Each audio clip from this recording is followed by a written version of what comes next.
नमस्कार दोस्तों, स्वागत है आपका आपके अपने YouTube चैनल मन अप स्टोरीज में। दोस्तों, ये कहानी चल रही है कन्यादान एक सौभाग्य और ये इस कहानी का 11वां और अंतिम भाग है। दोस्तों, ये कहानी के अंतिम भाग को पढ़ने से पहले इसके पहले के पार्ट आप ज़रूर पढ़िएगा, जिनका लिंक आपको नीचे डिस्क्रिप्शन बॉक्स में कन्यादान एक सौभाग्य नाम से प्लेलिस्ट में मिल जाएगा, तो उसको ज़रूर पढ़िएगा। दोस्तों, इस पार्ट को शुरू करने से पहले अगर आप इस चैनल के बारे में पूरी डिटेल्स जानना चाहते हैं, कब इसको शुरू किया गया और किस तरीके से ये ग्रो हुआ, कितनी इस चैनल को शुरू करने और यहाँ तक पहुँचने में किन किन चीज़ों का सामना करना पड़ा, तो वो सब अगर आप जानना चाहते हैं तो इस कहानी के डिस्क्रिप्शन में एक वीडियो का लिंक दिया हुआ है, जो कि मन अप स्टोरी चैनल का सफ़र के नाम से, तो उस वीडियो को ज़रूर से देखिएगा। तो चलिए दोस्तों, कहानी के इस पार्ट को हम शुरू करते हैं। ये तू क्या कह रही है? पूरब से तो आज मेरी बात तक नहीं हुई है। क्या हुआ है उसे? बात क्या है? वह ठीक तो है ना? पाकी आश्चर्यचकित होते हुए पूछती है। उसकी सांसें बढ़ने लगती हैं। उसे घबराहट सा महसूस होता है। विभू उसकी तरफ दुखी भाव से देखती है।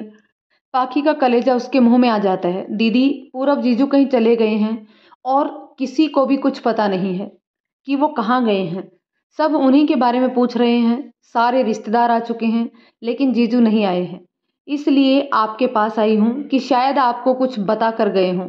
विभू परेशान होते हुए दीदी से कहती है, तो वह हैरान सी रह जाती है कि पूरब शादी वाले दिन कहाँ जा सकता है। उसका कौन सा ज़रूरी काम हो सकता है जो उसकी शादी से बढ़कर है। पाकी परेशान होते हुए मन ही मन सोचने लगती है, उनका ऐसा कौन सा ज़रूरी काम है जो वो अपनी ही शादी में गायब हो गया। अगर वह नहीं आया तो क्या जवाब देंगे हम बाहर? इतने सारे मेहमान शादी के होने का इंतज़ार कर रहे हैं और ये दुल्हा ही नहीं है। पूरब के पापा एक कमरे में पत्नी से चिंतित होते हुए कहते हैं। पूरब की माँ रोए जा रही है। शालू परेशान होते हुए मम्मी को संभाल रही है। क्या जरूरत थी उसे कहीं जाने की? एक बार बता तो देता। इतना गुस्सा आ रहा है ना कि अपना ही खून कर दूं। कुछ समझ में नहीं आ रहा है कि क्या करें। पापा चिंतित होते हुए कहते हैं तो शालू की आंखों से आंसू बह चलते हैं। उसे भी बहुत गुस्सा आ रहा है पूरब पे। मम्मी का दिल तो बैठा जा रहा है कि ये बेटे ने अचानक क्या मुसीबत खड़ी कर दी है। अगर नहीं आया तो किसी को मुंह दिखाने के काबिल नहीं रहेंगे। सुदेश जी और रचना जी परेशान भाव से कमरे में आते हैं तो रोती हुई पाकी मम्मी के गले से लग जाती है। मम्मी उसे संभालने लगती है। पाकी बेटा, शांत हो जाओ, मत रो, पूरब आ जाएगा। वो ज़रूर आएगा। मेरा दिल कहता है कि वह आएगा। मम्मी पाकी को बहलाते हुए कहती है और फिर उसे प्यार से पुचकारती है। पाकी रोए जा रही है। पाकी बेटा, क्या पूरब से कोई झगड़ा वगैरह हुआ था क्या, या फिर कोई ऐसी बातचीत हुई थी? सुदेश जी पाकी से पूछते हैं तो वह दुखी भाव से उनकी तरफ देखने लगती है। नहीं पापा, पूरब से कोई झगड़ा नहीं हुआ था और न ही उससे ऐसी कोई बात हुई थी कि वो इस तरह से कहीं चला जाए। पाकी रोते हुए अपने पापा से कहती है तो मम्मी उसे संभालने लगती है। मम्मी, मुझे नहीं पता है कि वह कहाँ गया है, क्यों ऐसा कर रहा है। मम्मी, मैं उसे अच्छे से जानती हूँ। वह मुझे धोखा नहीं दे सकता। मुझे शादी वाले दिन छोड़कर नहीं जा सकता। पाकी रोते हुए कहती है तो पापा का सब्र का बांध भी टूटने लगता है। मैं पूरब के पापा से बात करता हूँ। आखिर माजरा क्या है? अब और मेहमानों से झूठ नहीं बोल सकते हैं। कोई ना कोई निर्णय लेना ही पड़ेगा। सुदेश जी गंभीरता से कहते हैं तो पाखी उन्हें हैरानी से देखने लगती है। पाखी सिसक रही है। किसी को नहीं पता कि पूरब कहाँ गया है। सभी मेहमान आ चुके हैं। मंडप में सारी तैयारियां हो चुकी हैं। पंडित जी दूल्हे दुल्हन का आने का इंतजार कर रहे हैं। मेहमान भी शादी होने का इंतजार कर रहे हैं। कुछ खाने पीने में लगे हुए हैं, कुछ आपस में बातें कर रहे हैं कि आखिर शादी में इतनी देरी क्यों हो रही है और अभी तक दूल्हा भी नहीं आया है। लगता है कोई बात हो गई है। कमरे का दरवाज़ा खोलते हुए वंश अंदर आता है। सुदेश जी और मम्मी उसे हैरत से देखते हैं। सभी को चिंता में डूबा देख वंश समझ जाता है कि स्थिति बिल्कुल भी ठीक नहीं है। पिताजी, वो पंडित जी कह रहे हैं कि शादी का मुहूर्त निकला जा रहा है। वो आपको बुला रहे हैं। चलिए एक बार उनसे बात कर लीजिए। वंश धीरे से संकुचाते हुए पापा से कहता है तो पापा जी की धड़कन बढ़ जाती है कि अब वो क्या करे, क्या कहे पंडित जी से। उन्हें कुछ भी समझ में नहीं आ रहा। पाखी सिसक रही है। उसने कभी नहीं सोचा था कि पूरब इस तरह से गायब हो जाएगा, बिना किसी को बताए, बिना किसी को कोई जानकारी दिए। आखिर क्या वजह हो सकती है जो वह आज ही चला गया। पाखी सोचते हुए रो रही है। 1 घंटा हो चुका है और अभी तक पूरब नहीं आया। साले, ये अच्छा फंसाया हमें, लगता है लात घुसे खिलवा कर ही मानेगा। पूरब के दोस्त आपस में बातचीत कर रहे हैं। पानी पूरी ठेले के पास खड़ा हुआ मनोज बड़बड़ाते हुए कहता है तो विजय चिंतित भाव से उसके मुंह को ताड़ने लगता है। यार, मेरी तो अभी से फट रही है। अगर वह नहीं आया ना तो अपनी बैंड बजनी तो तय है। कोई बचाने वाला नहीं है हमें। कुछ भी हो जाए, अगर वो आधे घंटे में नहीं आया ना तो मैं तो निकल रहा हूँ। मेरे बस का नहीं है उसके बाप का सामना करना। जितना ठाके मार कर हंसता है वो उतना ही कमीना है उसका बाप। मनोज आगे डरते हुए उससे कहता है तो विजय भी सहमति जताता है, मगर आदित्य चुपचाप गंभीर भाव से खड़ा है, जैसे वह कुछ सोच रहा हो। तुम लोग यहाँ हो, उधर सबकी सांस अटकी हुई है और तुम लोग पानी पूरी खाने के चक्कर में पड़े हो। छी, कैसे दोस्त हो तुम लोग। पूरब की बहन श्यालू दोस्तों पे गुस्से निकालती हुई कहती है तो मनोज भी बिगड़ने लगता है। क्या हम आंसू बहाएं? अब तुम्हारा भाई कल्टी मार लिया तो उसमें हम क्या कर सकते हैं। एक तो पहले से ही हमारी लगी पड़ी है और ऊपर से आप भी हमें ही सुना रही हो। इतना सुनते ही शालू को भी गुस्सा आ जाता है। देखो, अब मैं तुम लोगों से कोई बात नहीं करने वाली। चलो, पापा बुला रहे हैं। अब जो भी सफाई देना है उन्हीं के सामने देना, समझ गए। शालू फिर मुंह बिचकाते हुए चलती बनती है। मनोज और विजय एक दूसरे का हैरानी से मुंह देखने लगते हैं, जैसे पूरब के पापा कोई पुलिस हो और वे चोर। पर आदित्य ज्यों का त्यों खड़ा सोच रहा है। पूरे मेहमानों को पूरब के आने का इंतजार है। पंडित जी इंतजार कर रहे हैं कि कब दूल्हा दुल्हन आएंगे। कोने में पूरब के पापा और सुदेश जी आपस में बातें कर रहे हैं। दोनों ही बहुत ज़्यादा चिंतित दिखाई दे रहे हैं, जैसे कोई रास्ता न निकाल पा रहे हों। शादी का मुहूर्त निकला जा रहा है। पूरब की मम्मी रोए जा रही हैं। उन्हें नहीं पता है कि उनका बेटा कहाँ गया है। कहीं उसे कुछ हो तो नहीं गया। उसके मन में अजीबो गरीब ख्याल आ रहे हैं। पाखी कमरे में अकेली पड़ी रो रही है। आज शादी है उसकी। जिंदगी भी कैसे कैसे इम्तिहान ले रही है। पापा के गम से उभरी भी नहीं थी कि पूरब का यूं अचानक से कहीं चले जाना उसे पूरी तरह से तोड़ दिया है। अपनी शादी के कितने सपने सजाए थे, कितने अरमान थे उसके, पर किस्मत में आंसू ही लिखे थे जो कि बह रहे हैं। अच्छा ही हुआ कि पापा नहीं आ पाई, नहीं तो उन्हें कितना दुख होता। उनकी बेटी की शादी में दुल्हा ही लापता हो गया है, उसे छोड़कर चला गया है। उन्हें कितना दुख होता। पाखी सोच रही है। उसकी आंख के आंसू भी सूख चुके हैं। अब तो केवल दिल में आग भड़क रही है जो न जाने कब बुझेगी। एक काम करते हैं कि सभी से कह देते हैं कि पूरब का अचानक से एक्सीडेंट हो गया है, इसलिए शादी अगली कुछ तारीखों में होगी। कम से कम बदनामी से तो बच जाएंगे। पूरब के पापा धीरे से समझाते हुए सुदेश जी से कहते हैं तो सुदेश जी उन्हें हैरत से देखने लगते हैं। ये आप क्या कह रहे हैं? मेरी बेटी का क्या होगा? वह तो टूट जाएगी, नहीं सह पाएगी वो इतना बड़ा सदमा। सुदेश जी पूरब के पापा से भावुक होते हुए कहते हैं तो वह उनके कंधे पे हाथ फेरते हैं। भाई साहब, सब समझ रहा हूँ मैं, इस वक्त आपके दिल पर क्या बीत रही है, लेकिन अब क्या कर सकते हैं। हम तो स्वयं किसी को मुंह दिखाने के काबिल नहीं बचे।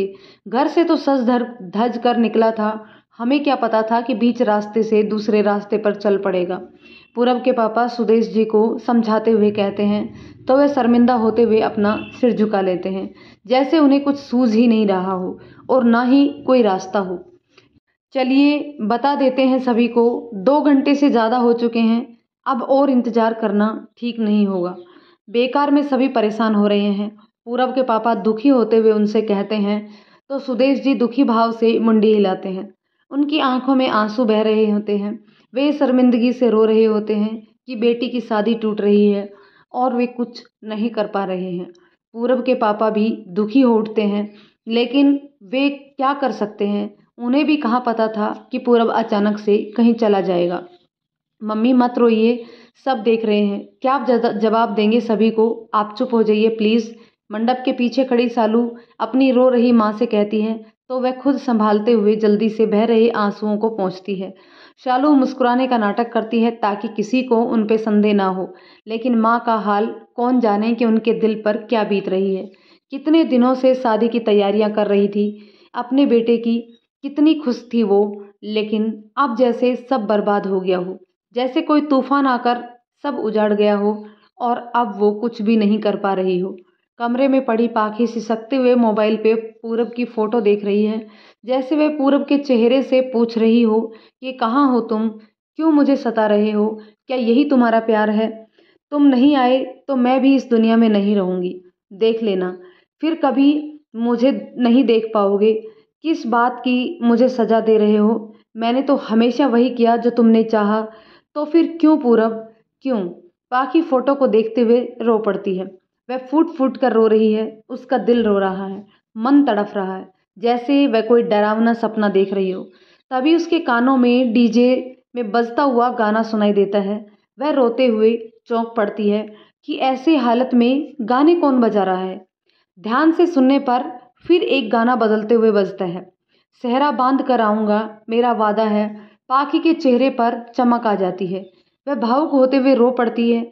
फिर वह जल्दी से उठ खड़ी होती है और दौड़ते हुए बाहर की तरफ भागती है। बाहर सभी की नज़रें मेन गेट की तरफ टिकी हुई है। एक कार फूलों से सजी हुई आ रही है, उसके पीछे पीछे लाउड साउंड में डीजे आ रहा है। पाखी लोगों के बीच से दुल्हन के लिबास में दौड़ते हुए जा रही है। लोग हैरानी से उसे देख रहे हैं। मेन गेट पर कार रुकती है। पाखी दौड़ते हुए आती है, उसके चेहरे पे घबराहट, बेचैनी और आंखों में आंसू है। वह हाँफ रही है। तब तक घर के सभी लोग आ जाते हैं। विभू हैरानी से पाखी के पास आकर खड़ी हो जाती है। वह पाखी को संभालने लगती है। पाखी की धड़कन बढ़ रही है। कार में से मुस्कुराते हुए पूरब उतरता है। पाखी की धड़कन और बढ़ने लगती है। वह रोने लगती है कि क्यों मुझे सता रहे हो। तभी पूरब पाखी को देखकर इशारे से हंसने को कहता है। कार की दूसरी तरफ से पाखी के असली पापा रमेश जी कार में से उतरते हैं, जिन्हें देखकर पाखी चकित रह जाती है। उसे तो अपनी आंखों पे यकीन ही नहीं होता कि पापा सामने खड़े हैं। कितना बदल गए हैं वो। क्या यही मेरे पापा हैं? ये कोई सपना तो नहीं है? पाखी मन ही मन सोचते हुए रो पड़ती है और दौड़ते हुए जाकर सीधे पापा के गले से लग जाती है। रमेश जी बेटी को गले से लगाए हुए पुचकारने लगते हैं। पाखी रोए जा रही है। पापा, पापा मैंने आपको कितना याद किया है। पाखी रोते हुए पापा से कहती है, तो पापा भी रोते हुए बेटी को संभाल रहे हैं। कितने सालों बाद बेटी से मिले हैं। पूरब के परिवार वाले आश्चर्य में होते हैं कि आखिर चल क्या रहा है। पाखी किसके गले लगकर रो रही है और क्या यही पूरब का जरूरी काम था? तीनों दोस्त चैन की सांस लेते हैं कि चलो बंदा आया तो सही और हम बच गए। पाखी, चलो चलो बाद में रो लेना, शादी का मुहूर्त निकला जा रहा है, नहीं तो अपनी शादी भी नहीं होगी। पूरब मजाकिया भाव से उनसे कहता है, जो कि वह अपने पापा के गले लगे हुए रो रही है। पाखी की मम्मी भी रो रही है। सुदेश जी आश्चर्य में हैं कि ये हो क्या रहा है, उन्हें समझ में नहीं आ रहा। तब तुम पहले ये बताओ चल क्या रहा है, क्या है ये सब, और तुम कहाँ गए थे? पिछले 3 घंटे से हम किस दशा में थे, तुम्हें अंदाजा भी है? पूरब के पापा उसे डांटते हुए कहते हैं, तो वह हाथ जोड़कर उनसे माफ़ी मांगता है। पाखी मुस्कुरा देती है। पापा प्यार से उसका माथा चूम लेते हैं। पूरब गहरी सांस लेते हुए पाखी सब समझ जाती है कि पूरब ने चोरी छुपे सारा खेल रचा है। सॉरी पापा, आप लोगों को बताने से पहले हिम्मत नहीं हुई थी, इसलिए सब चोरी छुपे ही करना पड़ा।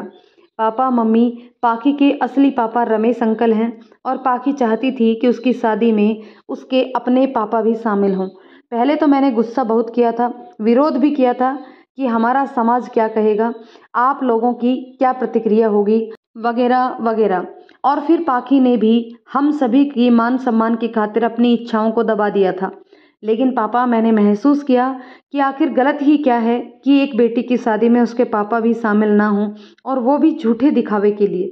पाखी को मैं दुखी नहीं देख सकता था, इसलिए पाखी को बिना बताए मैंने रमेश अंकल के बारे में जानकारी इकट्ठा किया और दोस्त आदित्य को उनके गांव भेज दिया। पाखी, तुम्हारे पापा कोई बीमार नहीं थे, वो तो नाटक कर रहे थे ताकि तुम उन्हें शादी में बुलाओ भी तो वह ना आ सके। किसी तरह से एफडी वगैरह की बात करके रमेश अंकल मुंबई तो आ गए, लेकिन वो पाखी के सामने नहीं आना चाहते थे। समस्या ये थी कि अंकल ने पाखी की मम्मी को वचन दे रखा था कि वे कभी अपनी बेटी से नहीं मिलेंगे और ना ही उसके सामने आएंगे। अब मुझे भी टेंशन होने लगी कि इतनी मेहनत करने के बाद भी मैं पाखी के पापा को शादी में ला नहीं सकता था। तो फिर मैं खुद अंकल से मिलने गया, उन्हें शादी में साथ चलने के लिए मनाने लगा, लेकिन अंकल अपना वचन तोड़ना नहीं चाहते थे। फिर मैंने पाखी की मम्मी से बात की, उन्हें समझाया कि हमारी शादी होगी तो अंकल के आशीर्वाद के साथ ही होगी। फिर आंटी ने अंकल से फ़ोन पे बात की और अपना दिया हुआ वचन वापस लिया। तब जाकर मेरे ससुर जी शादी में आने के लिए राजी हुए। पापा मम्मी, मैंने ठीक किया ना? अगर पाखी को आज नहीं समझ पाता तो शायद उसे मैं कभी खुश नहीं रख पाता और उसके मन में भी मेरे प्रति एक खेद रहता कि उसे कोई नहीं समझता है। पूरब अपनी बात रखते हुए अपने मम्मी पापा से कहता है तो पापा पूरब की तरफ देखते हुए हाथ जोड़ देते हैं। अच्छा मेरे बाप, तूने सब ठीक किया है। अगर कुछ देर और नहीं आता ना तो सब घर जा चुके होते। अब चलो, पंडित जी कहीं सो न गए हों। पापा जी मजाकिया भाव से उससे कहते हैं तो सभी लोग हंस पड़ते हैं।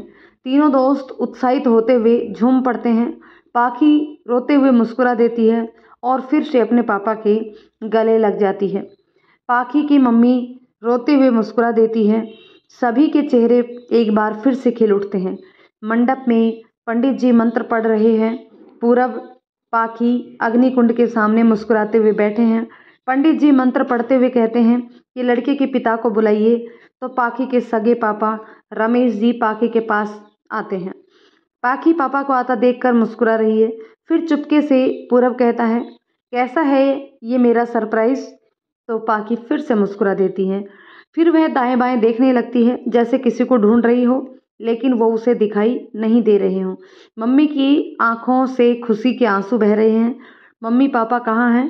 उनको भी बुलाइए, मेरे दोनों पापा मेरा कन्यादान करेंगे। पाखी मम्मी से कहती है तो उन्हें यकीन नहीं होता। वह भावुक होते हुए हाँ में अपना सिर हिलाती है। फिर विभू जल्दी से सुदेश जी को बुलाकर लाती है। पाखी सुदेश जी को देखकर मुस्कुरा देती है और इशारे से उसे अपना कन्यादान देने को कहती है। सुदेश जी भावुक हो उठते हैं। आइए सुदेश जी, दोनों मिलकर लड़की की शादी की रस्में निभाते हैं। बेटी का कन्यादान करना बड़े सौभाग्य की बात होती है। ये एक बड़ा पुण्य का काम होता है, रमेश जी सुदेश जी से कहते हैं। तो सभी के चेहरे खिल उठते हैं। पंडित जी मंत्र पढ़ रहे हैं। दोनों पिता मिलकर बेटी की शादी की रस्में निभा रहे हैं। पाखी बहुत खुश होती है। वह पूरब को धन्यवाद करती है कि तुमने मेरे सारे सपनों को सच साबित कर दिया है। तो दोस्तों, ये कहानी यहीं पे ख़त्म होती है। कहानी कैसी लगी ये कमेंट करके ज़रूर बताइएगा और साथ ही साथ यदि आप चैनल पर नए हैं तो प्लीज़ चैनल को सब्सक्राइब ज़रूर कर लें। धन्यवाद दोस्तों।